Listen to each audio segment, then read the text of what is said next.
Hello student, I am Ramashankar. आप सभी लोगों को रमाशंकर सर में स्वागत है। आप लोग देख रहे हैं मैथमेटिक्स में मैं बहुत सारे टॉपिक में कवर करूंगा।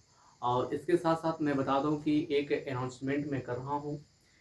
इसमें ये है कि क्लास 11 एंड 12 के लिए पूरी टॉपिक मैं पढ़ाऊंगा। और पहले मैं इंट्रोडक्शन ऑफ टॉपिक टॉपिक का जो इंट्रोडक्शन दूंगा, थ्योरी दूंगा। उसके बाद से मैं फिर हर एक एक्सरसाइज का क्वेश्चन मैं कराऊंगा। ठीक है, आप सभी स्टूडेंट जितने भी हैं, बड़ी खुशी की बात है। आज मैं बहुत दिन के बाद आ रहा हूँ यूट्यूब पर, और इस बड़ी अच्छी बात है। और मैं आ गया हूँ और मैं आप लोगों को मैथमेटिक्स में day by day her theory complete करूँगा। थ्योरी के बाद से जो है जितने भी एक्सरसाइज हैं एनसीईआरटी बुक के, वो सारे सारे कवर करूँगा। ठीक है, और आपके बोर्ड के अकॉर्डिंग जान लीजिए कि जितने भी टॉपिक हैं कुछ भी छूटेंगे नहीं। तो क्लास 11 के सभी छात्र छात्राओं को ध्यान में रखते हुए यानी मद्देनजर रखते हुए हम प्रारंभ करते हैं। सेट पहला क्वेश्चन है 11th का, एक सेट है। तो सेट के बारे में आज थोड़ा बताएंगे। तो चलते हैं हम लोग सेट के बारे में थोड़ा थ्योरी दे देते हैं। इसके बाद से जो है इसके बाद एक्सरसाइज करेंगे। ठीक है, जितने भी होंगे एक भी क्वेश्चन छोड़ने नहीं है। और एग्जाम पॉइंट व्यू से जितने भी टॉपिक्स हैं और एंड क्वेश्चंस हैं, सब सारे क्वेश्चन को कवर करेंगे। और ठीक है, तो हम लोग चलते हैं, पढ़ते हैं इंट्रोडक्शन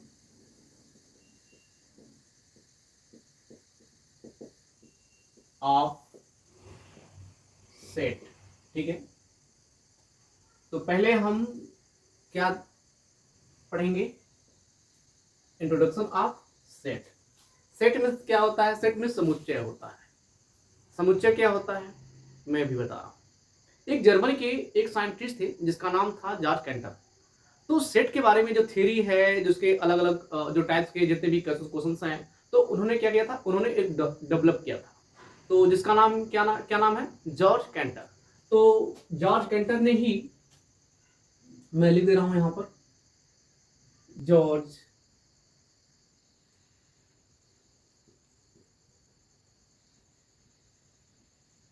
कैंटर। तो जॉर्ज कैंटर ने ही डेवलप किया था सेट को। ओके, तो इनका जो टाइम पीरियड था 1845 1918, इनका टाइम पीरियड रहा। ओके, और ये कहां के रहने वाले थे? ये जर्मनी के रहने वाले थे। ये जर्मनी के रहने वाले थे। तो इन्होंने ही डेवलप किया था, आप लोग जान गए। ठीक है, इसके बाद से हम सेट बताते हैं। अगर सेट के बारे में बात करें तो set is a well defined collection of object. Set क्या है? सेट किसी भी किसी वस्तु या चीजों के समूह को या संग्रह को ही हम समुच्चय कहते हैं, सेट कहते हैं। फॉर एग्जाम्पल बहुत सारे ऐसे हैं, जैसे नंबरों का समूह, अन्य संख्याओं का समूह, पूर्णांक संख्याओं का समूह, सम संख्या का समूह।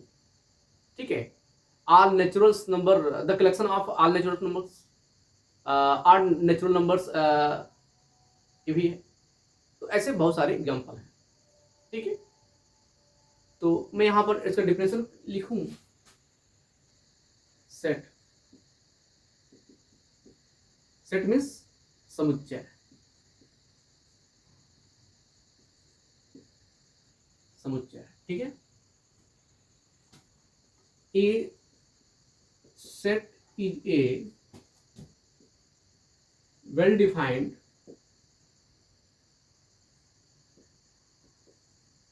of object. यानी सेट ऐसा है, किसी भी मतलब वस्तु हो या चीज हो, वस्तुओं के समूह को या संग्रह को ही हम क्या कहते हैं? सेट कहते हैं। ठीक है, तो एक अदर लैंग्वेज में हम ये भी बोल सकते हैं कि space of well defined object, ये भी डिफिनेशन है। ठीक है, तो हम चलते हैं आगे की ओर, थोड़ा सा हम लिखने का प्रयास करेंगे। अगर लाइक ऑब्जेक्ट अगर बात करें तो ऑब्जेक्ट लाइक जैसे नंबरों का जो समूह है, ठीक है, नंबर्स हो गया, एंड रिवर हो गया, है ना, एंड माउंटेन हो गया, अल्फाबेट, अल्फा बेट हो गए, और जितने भी आप एग्जांपल लिखना चाहते हो लिख सकते हो। ठीक है, तो अल्फाबेट्स हो गए, एंड लेटर्स हो गए, एंड इटीसी। ये जितने भी ऑब्जेक्ट हैं वो ऑब्जेक्ट क्या क्या करते हैं, ये सेट ही होता है। तो अभी हम लिखने का जो रिप्रेजेंट कैसे करते हैं अभी हम बताते हैं, और इसके एग्जांपल्स भी देते हैं। ठीक है, तो हम आगे की ओर थोड़ा चलते हैं।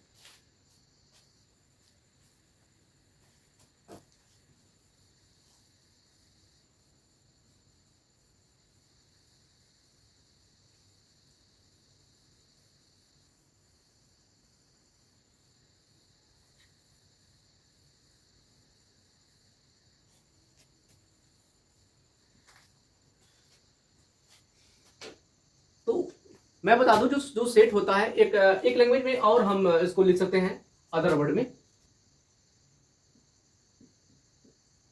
ए space of well defined object. ठीक है, इसके पहले जो बताया था, a set is a well defined collection of object बताया था। अब इसमें ए भी है सेकंड लैंग्वेज में, a space of well defined object. तो स्पेस मीन्स क्या होता है, स्पेस मीन्स स्पेस में जो रखना है आपको, उस स्पेस में आपको कलेक्शन रखना है। क्या रखना है, कलेक्शन रखना है। तो कलेक्शन जो रखना है, तो कलेक्शन जो रखना है एक समूह को हो रखना। ठीक है, अरे कोई भी वस्तु हो या कोई भी चीज हो।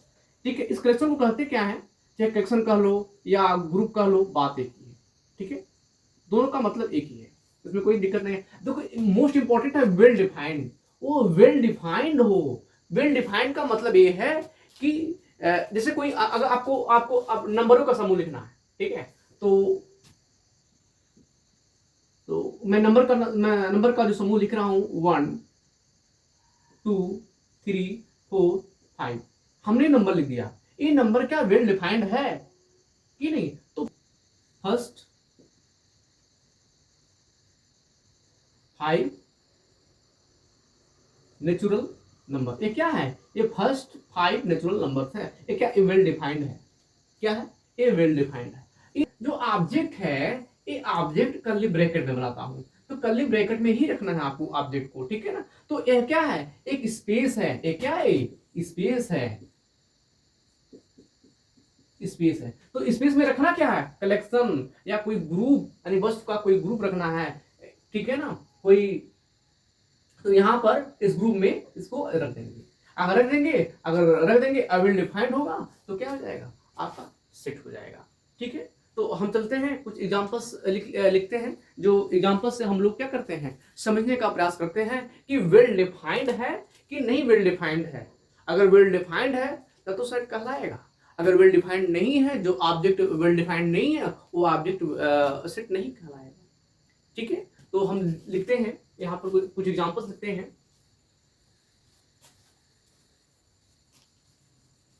फॉर एग्जांपल्स, अगर फॉर एग्जांपल्स के बारे में बात करें, तो जितने भी एग्जांपल्स मैं ले रहा हूं देखिएगा, द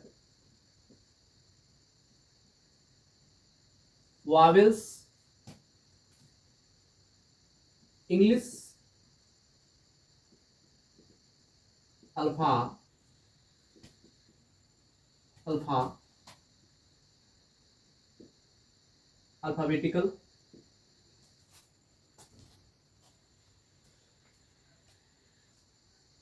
फर्स्ट है and second the collection of all days in week. आपको बताना है वेल डिफाइंड है कि नहीं डिफाइंड है। तीसरा the collection of all months in year, यानी एक ईयर में जितने भी मंथ्स हैं वो क्या है, कलेक्शन है कि नहीं है, आपको वेल डिफाइंड है कि नहीं है, आपको ये बताना है। ओके। फोर्थ और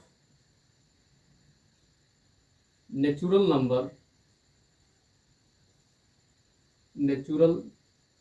नंबर लेस देन 25। ठीक है। 5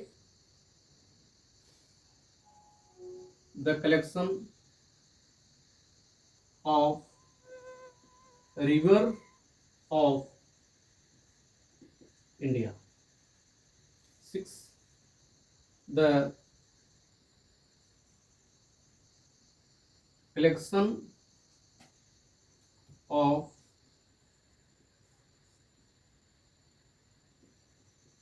difficult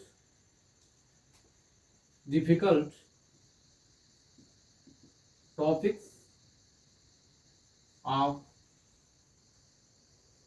math। 7 the collection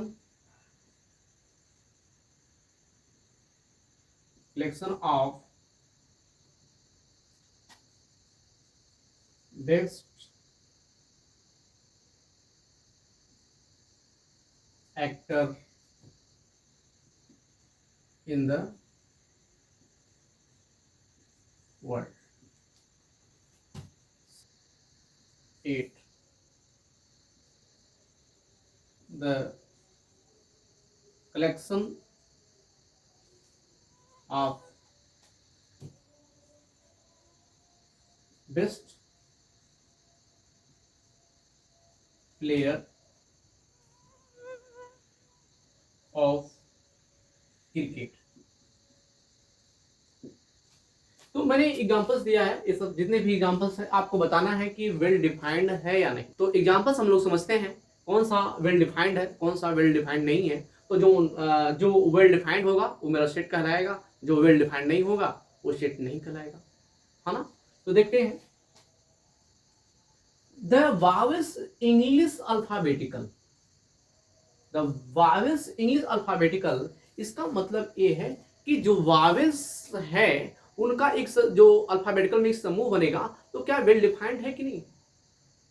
ठीक है, तो बिल्कुल है, वेल डिफाइंड है, बिल्कुल वेल डिफाइंड है। इसका वेल डिफाइंड अगर बात करेंगे तो ए सेट मेरा होगा, तो इस सेट का वेल डिफाइंड करेंगे तो ए कामा ई आई ओ यू क्या है, वेल डिफाइंड है।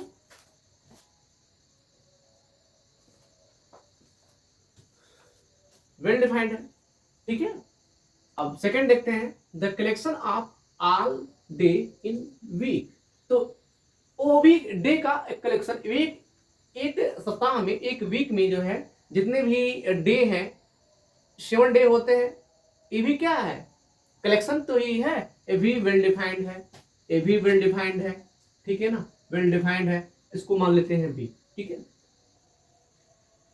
तो क्या आ जाएगा, संडे, मंडे, ट्यूसडे, वेडनेसडे, उसके बाद थर्सडे, उसके बाद फ्राइडे, आफ्टर दैट सैटरडे। ठीक है, ये भी क्या है, वेल डिफाइंड है ना। अब नाउन देखते हैं the collection of all month in year, ये भी वेल डिफाइंड है, ये भी वेल डिफाइंड है ना, ये भी वेल डिफाइंड है, ये भी वेल डिफाइंड है, यानी ये सब जितने भी हैं वेल डिफाइंड है। Okay.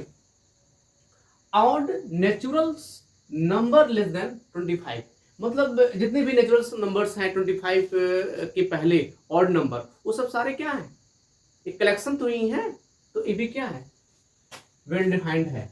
Okay. The collection of river of India. ठीक है। अब अभी मैं बता दूं जो रिवर्स होते हैं, तो वेल डिफाइंड है कि नहीं वेल डिफाइंड है? ये बिल्कुल वेल डिफाइंड होगा, क्योंकि उसका एक पर्टिकुलर नाम होता है, हर एक पर्टिकुलर रिवर का एक नाम होता है, जिसका नाम अगर नाम ले लो, गंगा है, रिवर है ना, ठीक है, यमुना है, गोमती है, तो ये सब पर्टिकुलर नाम आ रहे हैं। ये भी जितने भी रिवर हैं, इन रिवर का क्या है कलेक्शन, इंडिया के जितने भी अंदर आते हैं रिवर आते हैं, वो भी जो कलेक्शन है वो भी क्या है वेल डिफाइंड है। तो ये भी क्या हो जाएगा आपका सेट होगा, ठीक है। तो अब आगे चलते हैं, ये भी होगा। तो the collection of difficult topics of math, ठीक है। अब देखते हैं कि देखिए इसमें एक पॉइंट है, मैं आपको पहले बता दूं, ऐसे क्वेश्चन को सॉल्व करने के लिए मैं एक पॉइंट लिख रहा हूं, तो नोट यहां पर करके लिख लो, नोट, ठीक है। Well defined collection should not change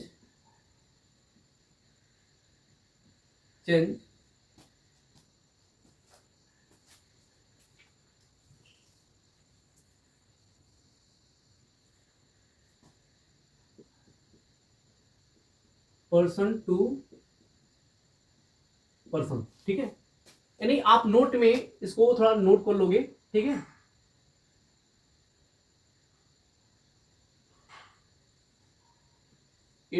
well defined के लिए समझने के लिए बड़ा मोस्ट इंपोर्टेंट है ये, ठीक है। एंड जो वेल डिफाइंड कलेक्शन होता है should not change person to person. Person to person मतलब जितने भी पर्सन हैं उनका जो वेल डिफाइंड है, जो उनकी बातें हैं वो चेंज नहीं होना चाहिए, ठीक है। अगर चेंज होता है तो वेल डिफाइंड नहीं होगा, अगर चेंज नहीं होता है तो वेल डिफाइंड होगा, ठीक है।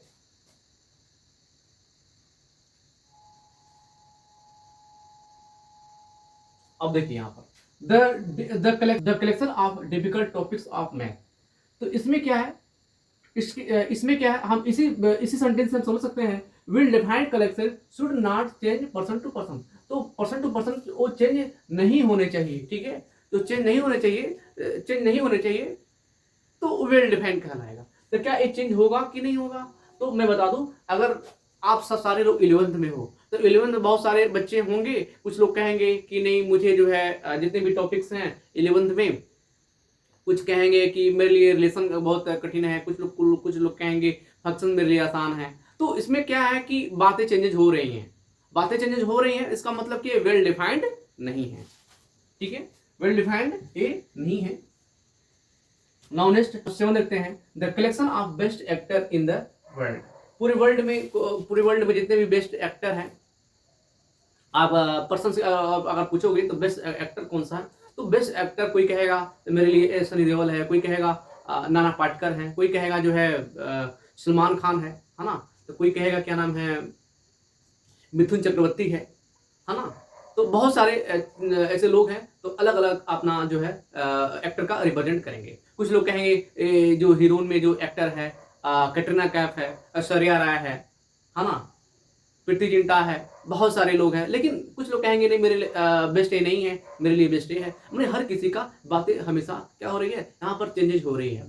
तो बेस्ट एक्टर की बात करें तो हर किसी का जो है कि जवाब जो है अलग अलग आ रहे हैं, चेंजेस हो रहे हैं। तो ऐसे में ये सेंटेंस क्या होगा, एक करेक्शन क्या होगा, वेल डिफाइंड नहीं होगा, ठीक है। ये भी क्या है, वेल डिफाइंड नहीं है। तो नाउ नेक्स्ट द 8 में देखते हैं, the collection of best player of cricket. तो ऐसा कलेक्शन क्रिकेट में जो बेस्ट हो, ऐसा कलेक्शन जो क्रिकेट में क्या है जो बेस्ट प्लेयर हो। तो बेस्ट प्लेयर कोई कहेगा कि मेरे लिए जो है MS धोनी है, कोई कहेगा नहीं विराट कोहली है, कोई कहेंगे रोहित शर्मा है, कोई कहेंगे कि मेरे लिए जो है रविंद्र जडेजा है, ठीक है। ऐसे बहुत सारे ऐसे प्लेयर्स हैं जो हर किसी का बेस्ट प्लेयर हो सकता है, ठीक है। तो इनकी बातें क्या हो रही है, हर पर्सन की बातें चेंजेज हो रही है। अगर चेंजेज हो रही है तो वेल डिफाइंड नहीं होगा, अगर चेंजेज नहीं होती तो वेल डिफाइंड होता, जैसा कि मैंने इस पॉइंट में मैंने बताया है। आप इस पॉइंट को जो नोट्स में मैं लिखाया हूँ, यह है लाइन, आप याद रख लीजिएगा। आप दुनिया का कोई भी सेट अगर है, आप बता ले जाएंगे कि वेल डिफाइंड है कि नहीं है, ठीक है। तो वेल डिफाइंड ये भी नहीं है, तो यह क्या होगा, यह भी जो है सेट नहीं हो सकता, ठीक है। तो आगे की ओर थोड़ा हम चलते हैं। देखिए, अगर इसके बारे में बात करें तो we can write in set in a set two forms में इसको जो है इसको लिख सकते हैं। अब देखिए, ए में जितना भी डाटा मैं लिखा हूं, ए, ठीक है, 1 से लेकर के मैं 8 तक लिखा हूं, तो एक वेल डिफाइंड तो है ही नहीं, ये तो लिखा नहीं जा सकता है। लेकिन इसको इसको और इसको और इसको और इसको लिख सकते हैं किस फॉर्म में, मैं बता दूं कि देखिए, कोई भी सेट है, इसको रिप्रेजेंट करने के लिए, लिखने के लिए एक फॉर्म होते हैं, टू फॉर्म्स होते हैं। ये पहला जो होता है रोस्टर फॉर्म और tabular form, and second builder form होते हैं। तो कोई भी सेट या तो हम बिल्डर फॉर्म में रिप्रेजेंट कर सकते हैं, या फिर रोस्टर फॉर्म में रिप्रेजेंट कर सकते हैं, या फिर टेबुलर फॉर्म। यानी टेबुलर फॉर्म और रोस्टर फॉर्म दोनों एक ही है, ठीक है, दोनों एक ही है, सेम नेम है, ओके। तो चलते हैं, हम लोग आगे की ओर चलते हैं, टू फॉर्म्स को देखते हैं। We can write a set in two form, ठीक है। तो फर्स्ट फॉर्म हम यहां पर मैं लिख रहा हूं, ठीक है। फर्स्ट फॉर्म रोस्टर फॉर्म और टेबुलर फॉर्म, ठीक है। तो फर्स्ट फॉर्म या टेबुलर फॉर्म थोड़ा हम समझ लेते हैं। कोई भी सेट लिखा गया हो, ठीक है, मैं अगर फर्स्ट एग्जांपल में लिखा था, पहले एग्जांपल समझते हैं हम लोग एक तरह से, देखते हैं। तो एग्जांपल, तो the set of vowel in English alphabetical,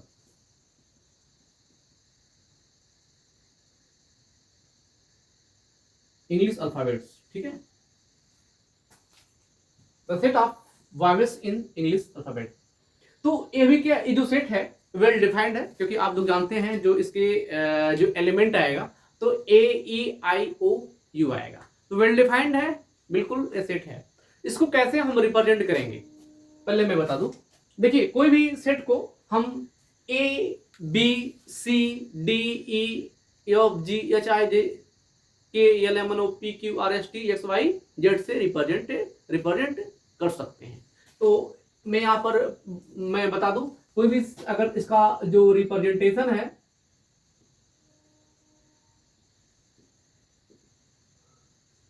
representation of set, तो इसको जो है कैपिटल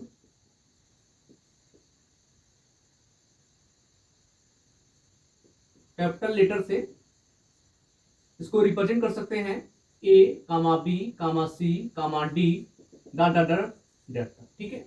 आप लोग को समझ में आ गया होगा। तो मैं बता दूं, हाँ, तो यही चीज मैं यहाँ पर जो बताने चाहिए था। तो देखते हैं, तो इसको पहले हम कैपिटल A से रिप्रेजेंट कर देते हैं, ठीक है। तो यहाँ पर क्या है, मैंने एक मझले ब्रैकेट का मैंने क्या किया, मैं इस्तेमाल किया, यूज किया। तो अब इसके वायल्स जितने भी हैं, AEIOU, ठीक है। अब देखिए, इसको कोई भी सेट है, इसको ABCD से कैपिटल लेटर से उसको रिप्रेजेंट करेंगे, और यह कर्ली ब्रैकेट में ही इसको रखेंगे, ठीक है। तो यहां फर्स्ट काम क्या करना है, कैपिटल, कोई भी सेट को कैपिटल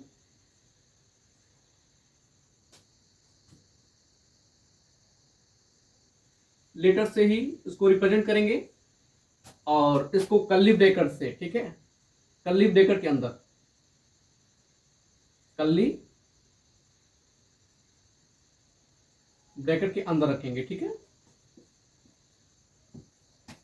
और ये क्या है, ये वावेल्स हैं। तो वावेल्स को मैं बता दूं, जितने भी वावेल्स हैं ये सब वावेल्स क्या है, ये वावेल्स आपके ऑब्जेक्ट हैं। क्या है, ऑब्जेक्ट है। या फिर इसको क्या बोल सकते हो, मेंबर्स बोल सकते हो। क्या बोल सकते हो, मेंबर्स। देखिए आपके सेट में जो है इस कर्ली ब्रैकेट के अंदर ऑब्जेक्ट, आप जो ऑब्जेक्ट होता है ऑब्जेक्ट बोल सकते हैं, मेंबर्स भी बोल सकते हैं, और इसके अलावा एक नाम और बोल सकते हैं, एलिमेंट। क्या,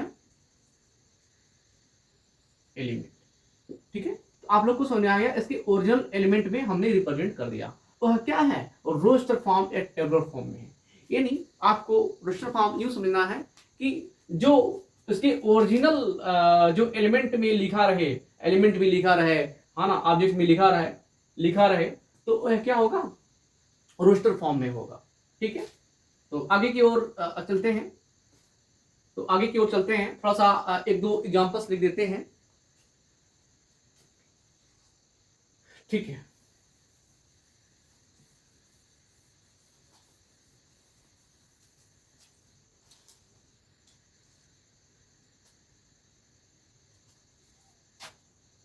तो ये फर्स्ट था, और सेकंड में all natural numbers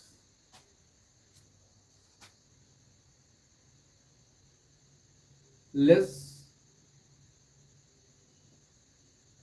then 20।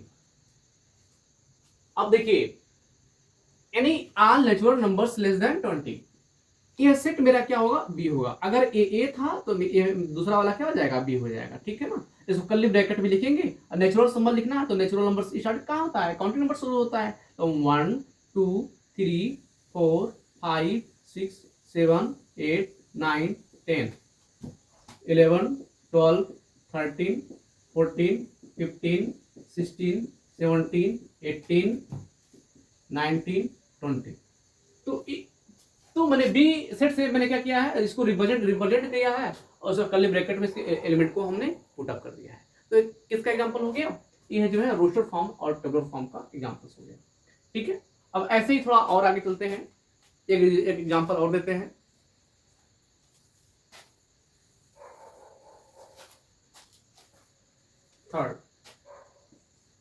Third में हम दे देते हैं कि the set of all letters in mathematics, ठीक है। The set of all letters in mathematics, उसको ब्रैकेट में लिख रहा हूं,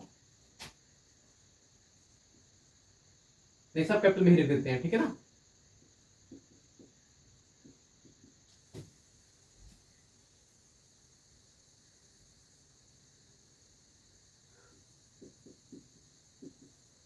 मैट्रिक्स, ठीक है। The set of all letters in mathematics, तो इसके जो है एलिमेंट को लिखना है।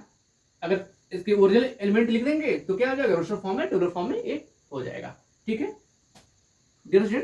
तो इसको कर्ली ब्रैकेट में लिखेंगे। तो पहला क्या आया, अब इसके जो ऑर्डर हैं, तो देखिए मैं बता दूं कि सेट में कोई भी नो रिपीटिंग ऑर्डर, उसको रिपीट नहीं कर सकते हैं, ठीक है ना। अगर ए कॉमा ए करके लिखा हुआ किसी सेट में, तो उसको, तो इसका मतलब ए है कि उसका उसका ऑर्डर है वो उसका ऑर्डर ए ही है, ठीक है। अगर एलिमेंट की बारे में बात करें तो एक ही एलिमेंट की बारे में बात होगी, ठीक है, ना कि जो है दो बार, ठीक है। अब यहाँ पर एम है तो हमने एम लिखा, अब ए है तो ए है, ये सब डिफरेंट है ना एलिमेंट। टी है, टी भी हो गया, एच है, एच भी हो गया, ई है, ई भी हो गया। फिर यम आया तो यम पहले आ चुका है, तो यम अब लिखने की आवश्यकता नहीं होती है, ठीक है। इसमें नॉट अलाउड होता है दो बार लिखने की, ठीक है। तो अगर यम है तो इसका मतलब ये है कि जो है यम आया हुआ है तो यम हमको अब नहीं लिखना, ठीक है। अब इसके बाद ए आया तो ए भी हम यहाँ पर लिखा हूं। उसके बाद टी है, टी भी यहाँ पर रिप्रेजेंट है, इसको भी नहीं लिखना है। उसके बाद आई है तो आई इसमें कई बार नहीं लिखा हुआ है तो आई लिखेंगे। उसके बाद सी लिखेंगे, सी भी कहीं नहीं है, इसके बाद जो है यस लिखेंगे, तो आपका क्या हो जाएगा, ये सेट बनकर तैयार हो जाएगा। यानी टेबलर फॉर्म और रोस्टर फॉर्म में यह क्या हो जाएगा, ये फॉर्म में रिप्रेजेंट हो जाएगा।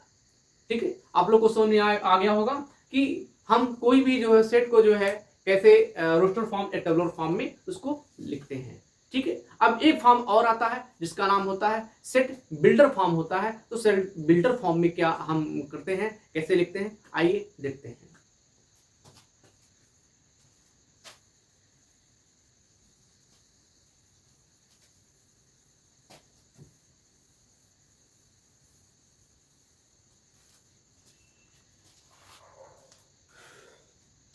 Second, set builder form. ठीक है, तो सेट बिल्डर फॉर्म में हम यूं समझ लेते हैं, जैसे मैं पहला जो सेंटेंस मैंने उठाया था एग्जांपल रोस्टर फॉर्म में, तो उसको ही हम रिप्रेजेंट करेंगे तो जल्दी से आप लोग को समझ में आएगा। ठीक है, अगर हम बारे बात करें वावेल्स की, वावेल्स का एग्जांपल लिया था ना, तो the set of vowels English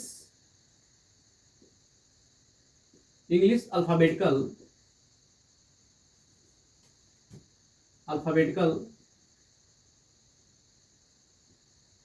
या अल्फाबेट्स। ठीक है, तो कैसे रिप्रेजेंट करेंगे सेट बिल्डर फॉर्म में, तो सेंटेंस तो वही है, तो किस तरह से हमने रोस्टर फॉर्म में कन्वर्ट किया था आप अच्छी तरह से समझ गए होंगे।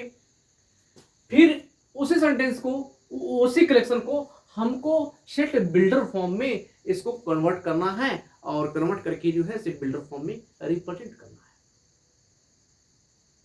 ठीक है, तो मैं रूल्स क्या बताया था, पहले इस कलेक्शन को इस क्या कर लो, पहले सेट फॉर्म में लिख दो, सेट लिख दो। तो इसको पहला है तो मैंने इसको मान लिया, तो ए मान लिया, तो कर्ली ब्रैकेट लगाएंगे कि नहीं लगाएंगे, तो यहां पर पहला कैपिटल लेटर में आप लिखेंगे कैपिटल लेटर, उसके बाद क्या कर लगाएंगे, कर्ली ब्रैकेट लगाएंगे, क्या लगाएंगे, कर्ली ब्रैकेट लगाएंगे कि नहीं लगाएंगे, हाँ। अब इसके बाद सारे एलिमेंट लिखना है कि नहीं लिखना है, लिखना है, लेकिन उस तरीके से नहीं लिखना है जिस तरीके से रोस्टर फॉर्म में या फिर टेबलर फॉर्म में लिखा गया था। ठीक है, तो हम इसको लिखते हैं x such that x each a vowels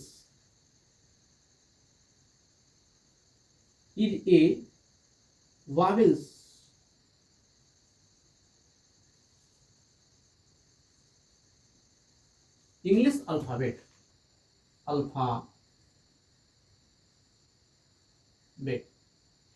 curly bracket close. तो हमने क्या लिखा, अब देखिए इसको हमने किससे रिप्रेजेंट किया, वेरिएबल से, किसको, वेरिएबल से, हमने वेरिएबल से इसको रिप्रेजेंट किया, तो आपको भी करना पड़ेगा।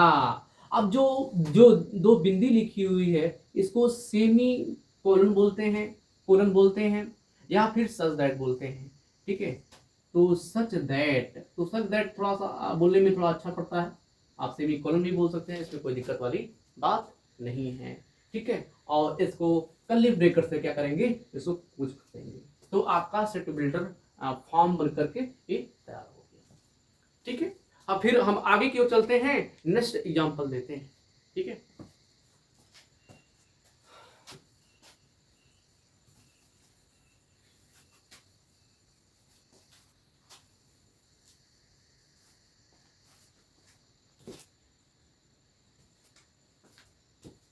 Second.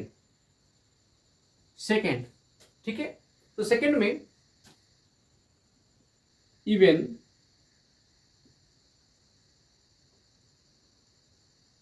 Natural number even less than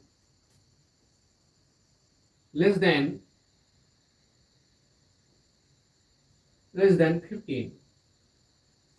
ठीक है, तो मैंने क्या बताया रूल, मैंने रूल ये बताया, पहले इसको कैपिटल लेटर में लिखो। ठीक है, कैपिटल लेटर में हमने लिख दिया, बी हो गया, फिर कर्ली ब्रैकेट बनाओ भाई, उसके बाद कर्ली ब्रैकेट बनाओ, तो कर्ली ब्रैकेट आपका बनकर तैयार हो गया। फिर अभी क्लोज भी करना है, लेकिन अभी नहीं, पहले डाटा को पहले यहाँ पर लिखना है आपको, ठीक है। Even natural numbers less than 15, ठीक है। तो अब यहाँ पर क्या हो जाएगा, इसको वेरिएबल में अब पहले लिखना है, ठीक है। वेरिएबल में लिखो, वेरिएबल में लिख दोगे एक्स सच दैट एक्स, ठीक है, वेरिएबल में हो गया। तो एक्स क्या था, इवन नेचुरल नंबर है, is even number, even number, even number कहां तक की, लेस देन 15, यानी आप कामा लगाओगे, कामा लगाने के बाद से जो एक्स है किससे कम होना चाहिए, 15 से कम के इवन नंबर है ना। तो 15 लेस देन 15, तो अब क्या लगा देंगे, कर्ली ब्रैकेट क्लोज, ठीक है। यानी 15 के अंदर का जितना भी इवन नंबर हो गया उसका कलेक्शन, ठीक है। ठीक है, आप लोग को समझ में आ गया होगा। ओके, आगे क्यों चलते हैं फिर नाउनिस्ट। अच्छा, नाउनिस्ट में मैं बता दूं, जो मैथमेटिक्स एक एग्जांपल हमने दिया था सेट, उसमें क्या नाम है, रोस्टर फॉर्म में, तो उसी का ही हम थोड़ा देख लेते हैं, ठीक है। तो देखिए थर्ड में मैं आपको थर्ड में बताया था the set of all letter in mathematics, उसका रोस्टर फॉर्म टेबल फॉर्म बता दिया था। अब इसके बाद हम बताएंगे बिल्डर फॉर्म में। तो the set of all letters in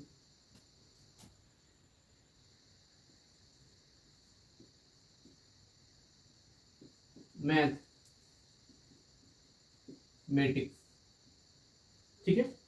इसको आप सेट बिल्डर फॉर्म में कन्वर्ट करना है।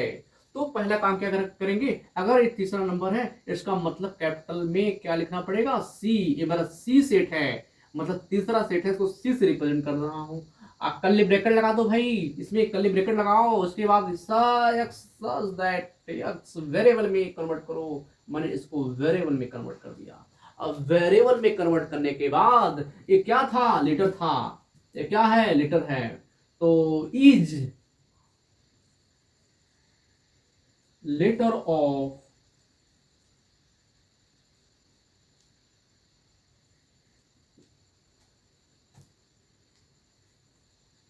मैथमेटिक्स,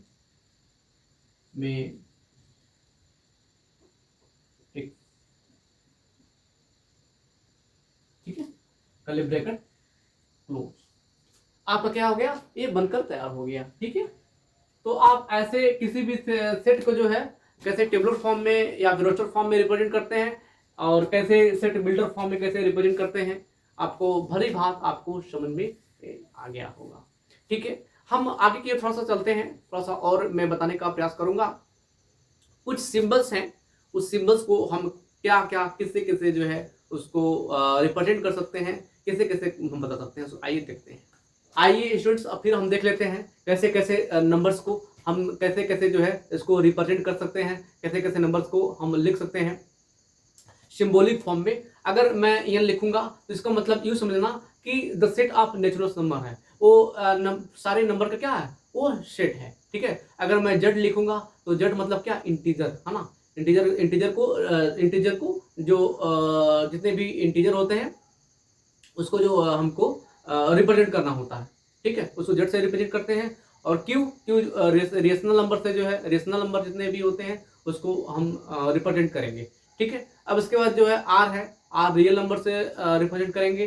उसके बाद आर प्लस, आर के ऊपर प्लस आएगा तो हम पॉजिटिव नंबर को जो है रिप्रेजेंट करेंगे, जेड पर माइनस आएगा, है ना। तो इसका मतलब यह है कि नेगेटिव नंबर्स को रिप्रेजेंट करेंगे, ठीक है। मतलब कि नेगेटिव इंटीजर को जो है रिप्रेजेंट करेंगे। जो आर है, R set of all positive real number, उसको पॉजिटिव नंबर से रिप्रेजेंट करेंगे, ठीक है। तो देख लेते हैं आगे की ओर थोड़ा चलते हैं। स्पेसिफिक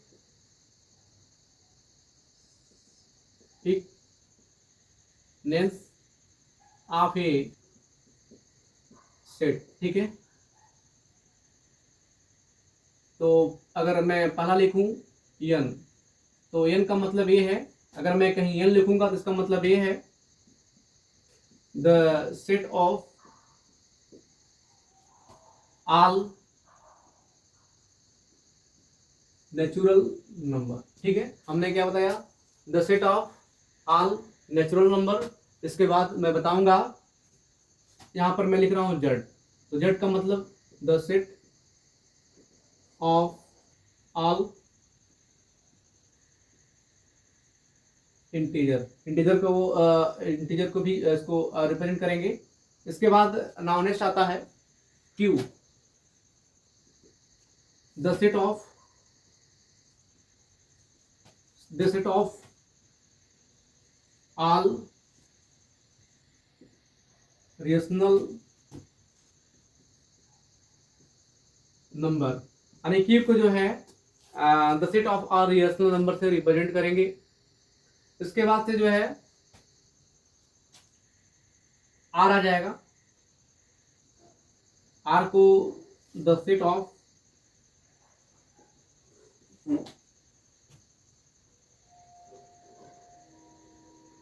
ऑल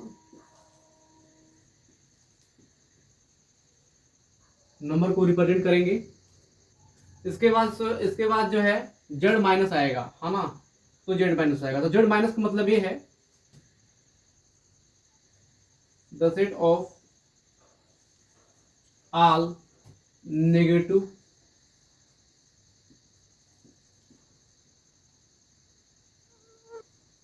इंटीजर से रिप्रेजेंट करेंगे। ठीक है, अगर नेगेटिव इंटीजर है, सेट है कोई, तो उसको z माइनस से रिप्रेजेंट करेंगे। ओके, और थोड़ा आगे की ओर चलते हैं।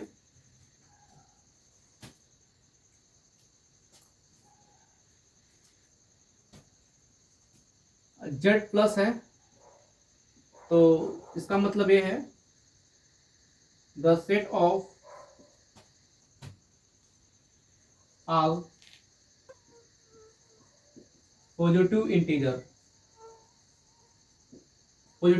से हम रिप्रेजेंट करेंगे। ओके, तो कुछ ऐसे ही स्पेसिफिक नेम है जो हमने इसको रिप्रेजेंट कर दिया है। तो n फॉर क्या होता है, z फॉर क्या होता है, यहाँ पर q फॉर क्या होता है, r फॉर क्या होता है, और z फॉर माइनस, है ना, क्या होता है, और z फॉर प्लस क्या होता है, हमने इसको रिप्रेजेंट कर दिया। अब इसके बाद से हम देखते हैं आगे की ओर, थोड़ा चलते हैं, सिंबल बता देते हैं। सिंबल ये बड़ा इंपॉर्टेंट है, ये एक्सरसाइज का, ये जो है एक्सरसाइज में कुछ क्वेश्चन बने हुए हैं जो इस पर आधारित है। ठीक है, तो हम लोग चलते हैं, कुछ सिंबल्स के बारे में थोड़ा जान लेते हैं। ठीक है, तो आगे की ओर चलते हैं।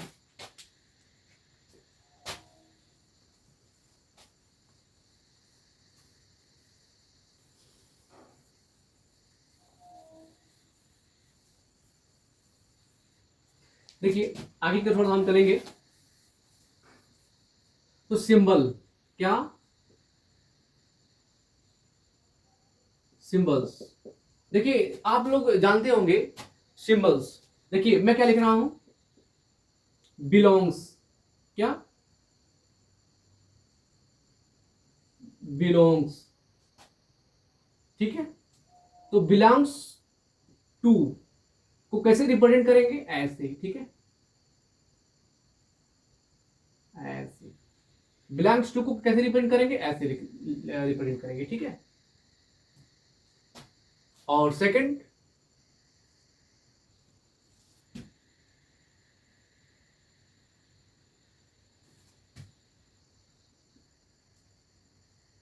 नॉट बिलोंग्स टू, तो अब यहां पर क्या करें, कट मार देंगे। ठीक है ना, ऐसे बिलोंग्स टू को कट मार देंगे। ठीक है, यानी हम इसको जो है बोल सकते हैं बिलोंग्स टू। ठीक है, अब सपोज है, अभी एग्जांपल हम देंगे तो आप लोग को समझ आ जाएगा। नॉट बिलोंग टू, इसका मतलब क्या है कि जो सिंबॉलिक फॉर्म में जो मैंने लिखा हूं, तो यहां पर कट मार दिया हूं, इसका मतलब क्या है, नॉट बिलोंग्स टू। अगर एग्जांपल के तौर पर थोड़ा सा कुछ क्वेश्चंस करेंगे, हम थोड़ा देखेंगे, अभी समझ में आ जाएगा इसका मतलब होता क्या है। एग्जांपल्स क्या है, कोई सेट है मेरा, क्या है, इस सेट में बहुत सारे हम नंबर लिख देते हैं। क्या लिख देते हैं? नंबर लिख देते हैं 1 2 3 4 5 6 7 8 9 एंड 10। यानी यह फर्स्ट टू 10 नंबर्स हैं, यानी 1 से लेकर के 10 तक नंबर लिखे हुए हैं। तो हमको रिप्रेजेंट करना हो क्या जो 2 है, तो क्या 2 ए सेट में है, ठीक है। तो हम इसको ऐसे यूं लिख सकते हैं कि जो 2 है बिलोंग टू ए। इसका मतलब ये है कि जो 2 एलिमेंट है, जो एलिमेंट है 2, तो यह मेरा बिलोंग टू ए सेट में क्या है, वो रिप्रेजेंट है, ठीक है। अब ऐसे ही हम ऐसे ही ले लेते हैं, अदर एग्जांपल ले लेते हैं 7। तो 7 बिलोंग्स टू ए। जो 7 है किसमें बिलोंग टू ए, जो 7 है वो सेट ए में रिप्रेजेंट है, ठीक है। अगर मैं ऐसे कहूं देखिए वो 10 है, तो अगर 11 12 में ले लूं, 12 12 12 12 बिलोंग ए, क्या ये सही है? नहीं, ये सही नहीं है। इसका मतलब क्या, सही होने के लिए इज नॉट लगा दूं, तो 12 इज नॉट बिलोंग्स टू ए, ठीक है। यानी 12 जो है ए में प्रेजेंट नहीं है, इसको तो मैं क्या किस फॉर्म में लिखूंगा, 12 नॉट बिलोंग टू ए, ठीक है। अब ऐसे एग्जांपल हम यहां भी ले लेते हैं। कोई अगर 15 है तो 15 इसमें रिप्रेजेंट तो नहीं है, तो हम कैसे उसको लिखेंगे, तो 15 नॉट बिलोंग टू ए, ठीक है। तो जो 15 जो एलिमेंट है, जो ऑब्जेक्ट है, जो मेंबर्स है, वो सेट ए में नहीं है या फिर रिप्रेजेंट नहीं करता है, तो उसको हम ऐसे इस फॉर्म में इसको लिख सकते हैं। जो एलिमेंट है उसको ऐसे लिखेंगे, यानी 7 बिलोंग टू ए भी 2 belong to A, 12 not belong to A, बिल्कुल सही है, क्योंकि 12 जो एलिमेंट है सेट ए में है ही नहीं। तो ठीक है, आप लोग को समझ में आ गया, तो ठीक है। बस आज के लिए इतना ही रहने देते हैं, फिर हम नेक्स्ट वीडियो में हम लेकर के आएंगे इसके जितने भी टाइप्स होते हैं। जैसे मान लीजिए नल सेट क्या होते हैं, है ना, अब फाइनाइट सेट क्या होते हैं, इनफाइनाइट सेट क्या होते हैं, इक्वल सेट्स क्या होते हैं, यूनिवर्सल सेट क्या होते हैं, इनके ऑपरेसेट का जितने भी ऑपरेशंस होते हैं मैं पूरा बताऊंगा। इंट्रोडक्शन में ही है, यह जो है इंट्रोडक्शन में ही है। ये जितने भी थ्योरी मैंने बता रहा हूँ, इसको आप अपने कॉपी में राइट डाउन करते नोट बना लीजिएगा, है ना। थ्योरी में आज इतना ही, इसके जितने भी थ्योरी में पार्ट 1 पार्ट 2 करके मैं बता दूंगा आपको, मैं थंबनेल में मेरे दिख जाएगा, तो आप पार्ट 1 पार्ट 2 करके पार्ट 3 करके मैं बना दूंगा, तो आप नोट बना सकते हैं। उसके बाद उस एक्सरसाइज का क्वेश्चन हम सॉल्व करेंगे। बस हम आज के लिए इतना ही, फिर मिलते हैं नेक्स्ट वीडियो में। जय हिंद, जय भारत।